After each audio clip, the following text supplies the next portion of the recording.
Estamos saliendo en vivo, en directo, el lunes 9 de diciembre. Ha venido un muy prestigioso activista, defensor de los derechos humanos, valientemente, además, en Venezuela, Alfredo Romero. Un aplauso para él, por favor. Gracias. Bienvenido. Muchas gracias, Jaime. Alfredo, ¿cuál es tu lectura de las elecciones venezolanas ayer? Bueno, yo no veo, honestamente te digo, yo quizás soy un poco menos expresivo pues en cuanto a cambios en las elecciones, en los resultados.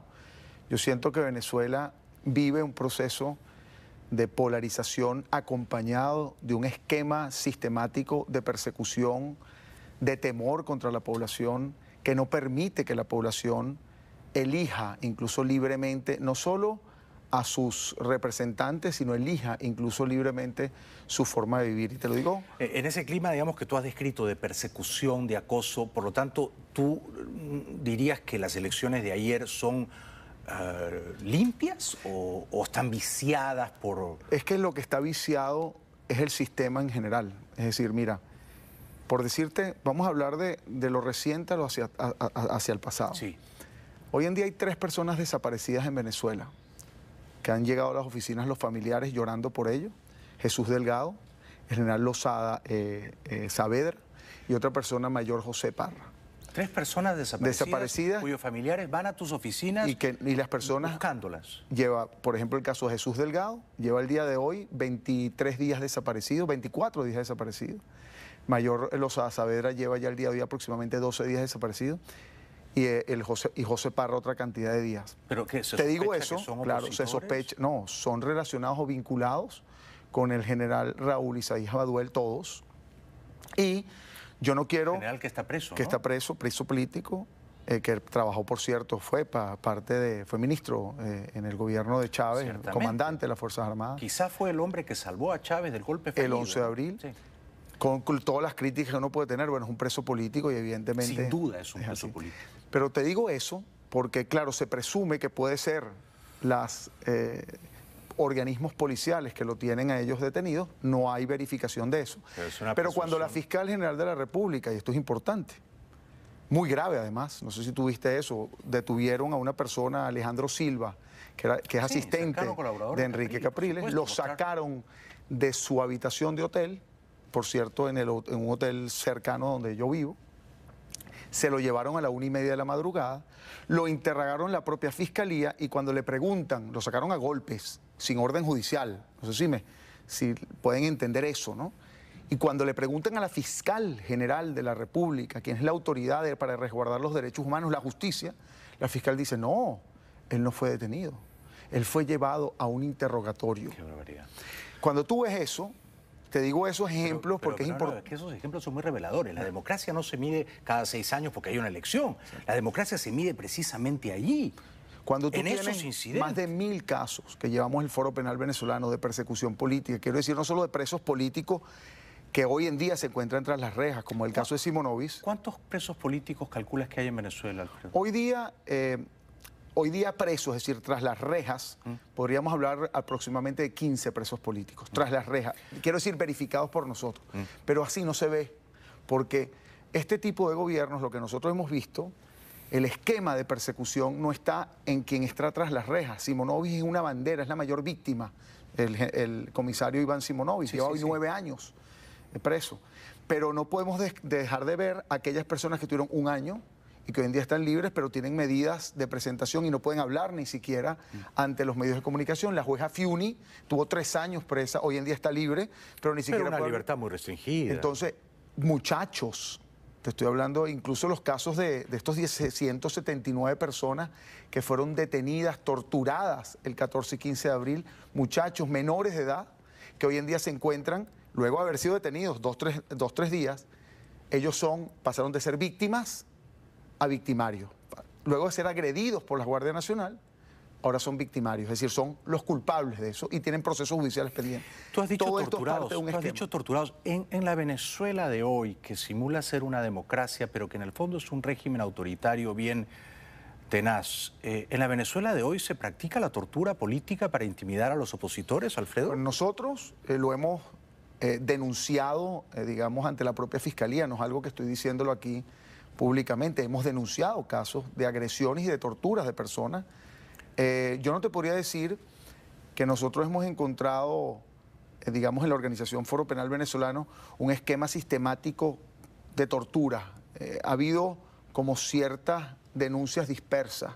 Pero sí pero se torturó. Ya con el hecho, pero el 14 y 15 de abril fue denunciado específicamente, no tanto porque nosotros lo denunciamos, es que las personas que fueron víctimas así lo hicieron y no se ha hecho ninguna investigación relacionada con eso. ¿Fue un error de Capriles desmovilizar la protesta después del 14 de abril? 1. Y 2, ¿fue un error de Capriles no recoger estos casos patentes de abusos a los derechos humanos? Mira, es difícil, tú sabes que es muy fácil, yo siempre lo he dicho a amigos y a amigos que están... Bueno, porque tú eres amigo de Enrique Capriles. Sí, pero no, y amigos que están aquí, siempre esa es la gran pregunta, ¿no? Hay que ponerse, yo pienso, primero en los zapatos del líder, ¿no? Sí. Por primeramente.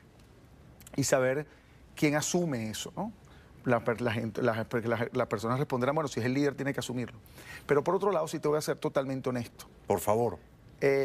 Yo a riesgo de que se moleste tu amigo Enrique Capriles. No, pero es que no se trata de... No creo. Hay madurez en estas cosas. Claro. Yo no voy a hablar de Enrique Capriles. Yo lo que digo es, si tú tienes 179 personas, por ejemplo, 14 y 15 de abril, que fueron detenidas, torturadas, hablando de esos casos que llevamos nosotros, por salir a la calle por defender, no a Enrique Capriles, por defender... No, por defender la democracia venezolana. La democracia y un supuesto fraude que se dijo que existía. Esas personas luego tienen procesos judiciales pendientes, pero esas personas además, no te estoy hablando de un señor así como tú, o como yo, o como muchos otros, sino además de niños de 16, 15 años, cuyos padres cuando dicen, ¿usted va a salir a protestar otra vez? No, mijo, quédese en su casa porque usted salió a protestar, lo metieron preso, lo torturaron, tiene un proceso judicial pendiente y no lo atendieron y se olvidaron de usted. Entonces, eso yo creo que sin ánimo de criticar, hay que tomarlo en cuenta. Fue un error no defender porque más... ¿cómo pretendes tú que la gente vote si cuando la gente puso el pellejo para ti, lo dejaste un poco de lado? Y eso ha pasado en muchos casos de perseguidos políticos, porque te digo, los activistas de derechos humanos a veces, y el tema de derechos humanos da a veces como asco en temas políticos, como que no da votos. Yo le digo siempre a los políticos, es cierto, es probable hablar de perseguidos y presos políticos y torturados, quizás no da votos, pero te puedo asegurar que quita. Seguro, seguro. Alfredo, ¿tú tienes la percepción de que Maduro puede durar 6 años? Oye, esa pregunta es difícil. Estaba oyendo a Aquiles, que por cierto me pareció brillante su exposición, sí, ¿no?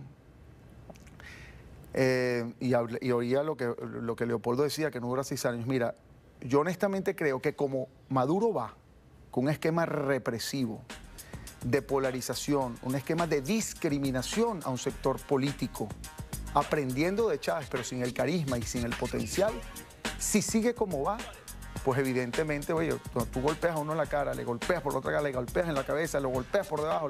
Bueno, yo creo que esa persona llega un momento que por lo menos de tanto golpe la adrenalina se le sube y puede llegar a una reacción que evidentemente pudiese resultar en que Maduro no termine lo que proyecta terminar. Yo creo que eso es así, pues, o sea, los venezolanos somos puchimbol, ¿no?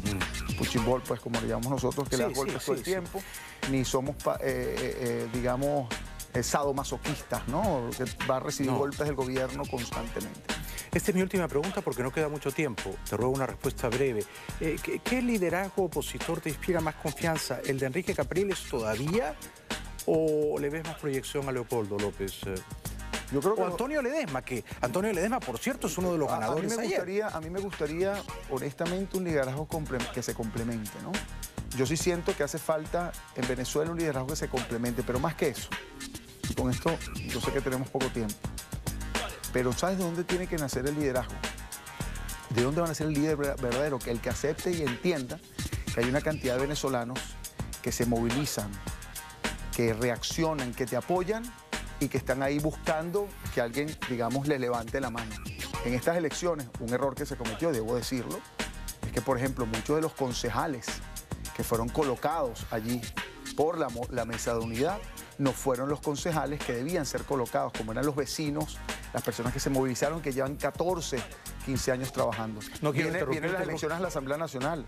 Ojalá la mesa de unidad tome en cuenta liderazgos de la población para poder entonces, lo que decía Aquiles anteriormente, la política primero, después los votos, y yo creo que eso es importante. Muchas gracias, Alfredo Romero, por venir al programa. Regresamos después de la pausa, ya volvemos.